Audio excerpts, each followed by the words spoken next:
adjustment. Reed Sorensen down and away. And here comes Carl Edwards as he gives up the race lead. Vince, he's all yours.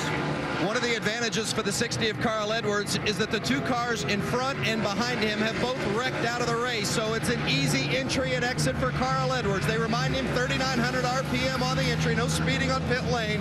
It's a 4-tire change. He says the car's a little bit free, but it started to snug up in the middle late in that run. In general, he says the car is getting better and better throughout the day. This will take him to the end. Dave Burns. Jamie McMurray had fallen back to the 6th position. Air pressure adjustment for a race car that is too tight. That'll be the only thing. No wrenches going in the car. Right now, I'm hearing problems with the 60 car, guys. He's backing it up. Broomstick in those axles. Get a broomstick in those axles. We'll switch it. You heard him talk about the axle. Sounds like he broke an axle because he backed up. Wants to drop the jack. As soon as he dropped the jack on this concrete. Check which axle it is. Check which axle it is.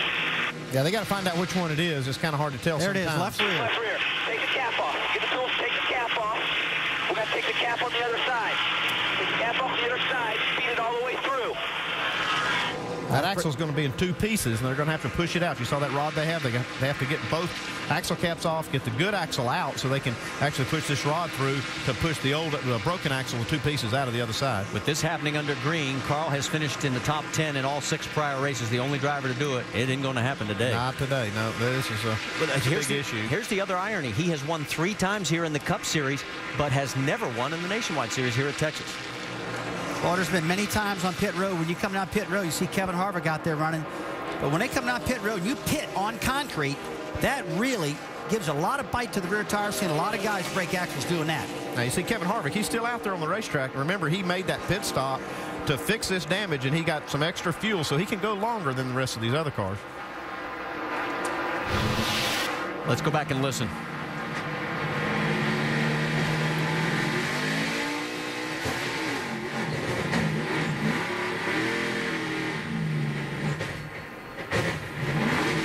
That's a timing thing. You let that car right off the jack right as you're letting the clutch out. A lot of pressure on those parts. Well, you don't see that happen a whole lot, breaking axles. But like I was trying to tell you, these are extreme conditions. A lot of places. Here's Harvick now. Now he's got a pit. He's got his window.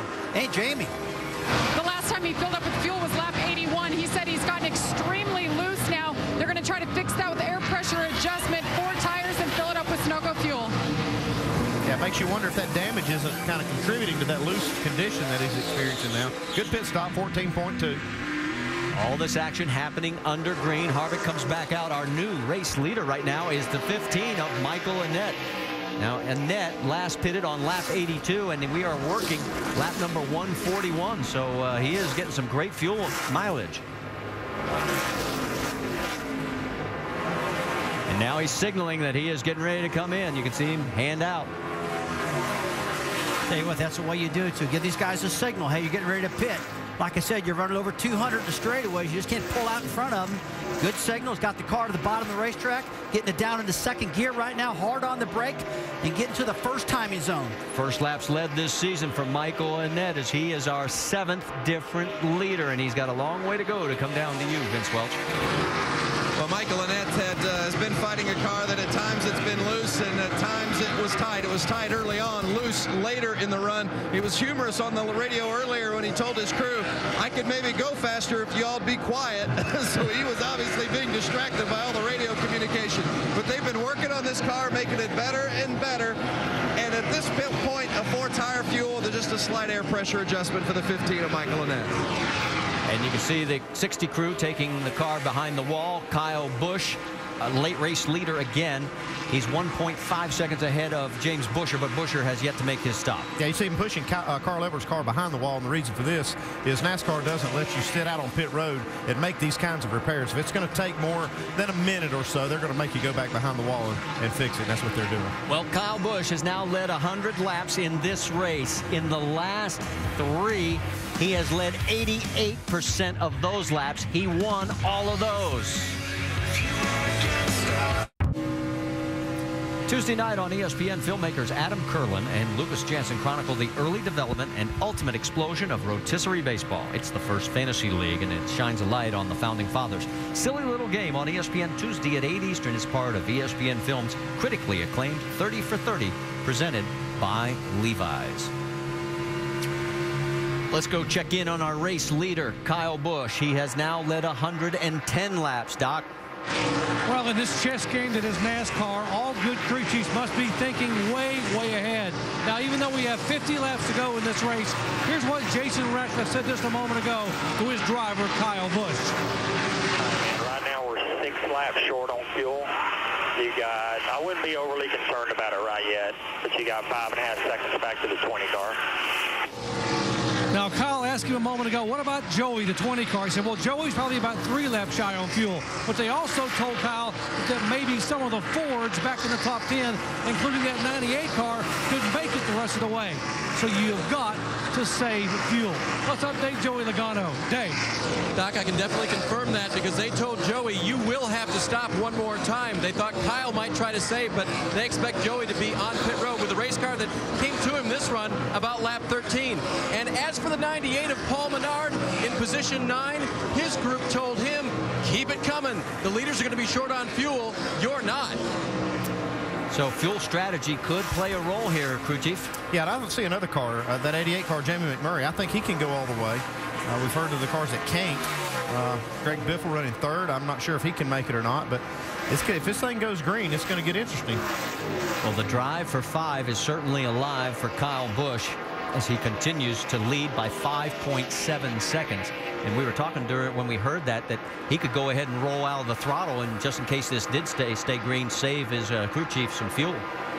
Yeah, it looked to me like he was doing a little bit of that earlier. I'm not sure if he is right now, but he had slowed down a few tenths. That is Ricky Stenhouse. He is on the lead lap, at least until he gets past. Stenhouse in 14th. So now we have 13 cars on the lead lap. We have 12 cars out of this race, with Carl Edwards off behind the wall. Speaking of Carl, the last time Edwards was outside the top 2 in points was following California. That was August of 2008, 50 races ago. Right now, he's 5th in the points.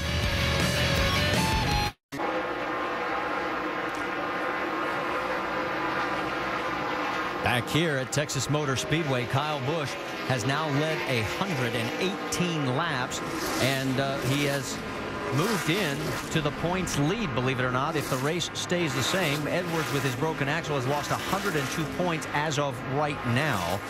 So a tough break for the 60 team, as they also had a tough break getting involved in that big crash earlier today in the Sprint Cup race. As we move a little further back into the field, Justin Allgaier has lost 6th position to Jamie McMurray, and it's because of that big old donut on the left side door.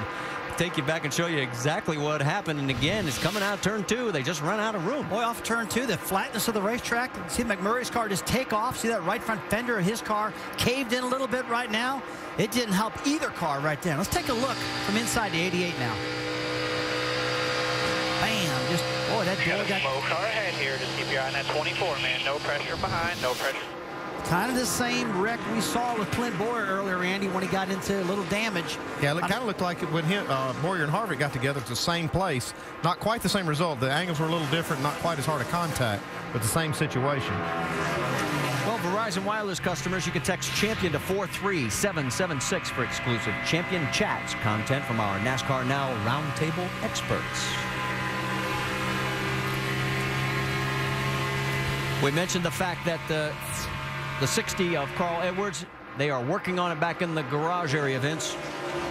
Yeah, they thought they were going to be able to fix it on pit road when they came back behind the wall. We're not. They've just come to the conclusion that when they put the new axle in, it didn't fix the problem. So Drew Blickensderfer, who you see there on his hands and knees, the crew chief of the car, now they believe it's the rear gear. So they're trying to come up with an official diagnosis there, but certainly a blow to Carl Edwards' championship hopes, as you mentioned, dropping down to 5th in the points at this point in the stage. But also, I think more than anything, guys, they thought they had a car that could challenge Kyle Busch Busch today. They had been tweaking it just a little bit each stop. They felt like they had a really good, comfortable, fast race car to get them to the end, and they thought that stop was going to be their last and enough fuel to get to the finish.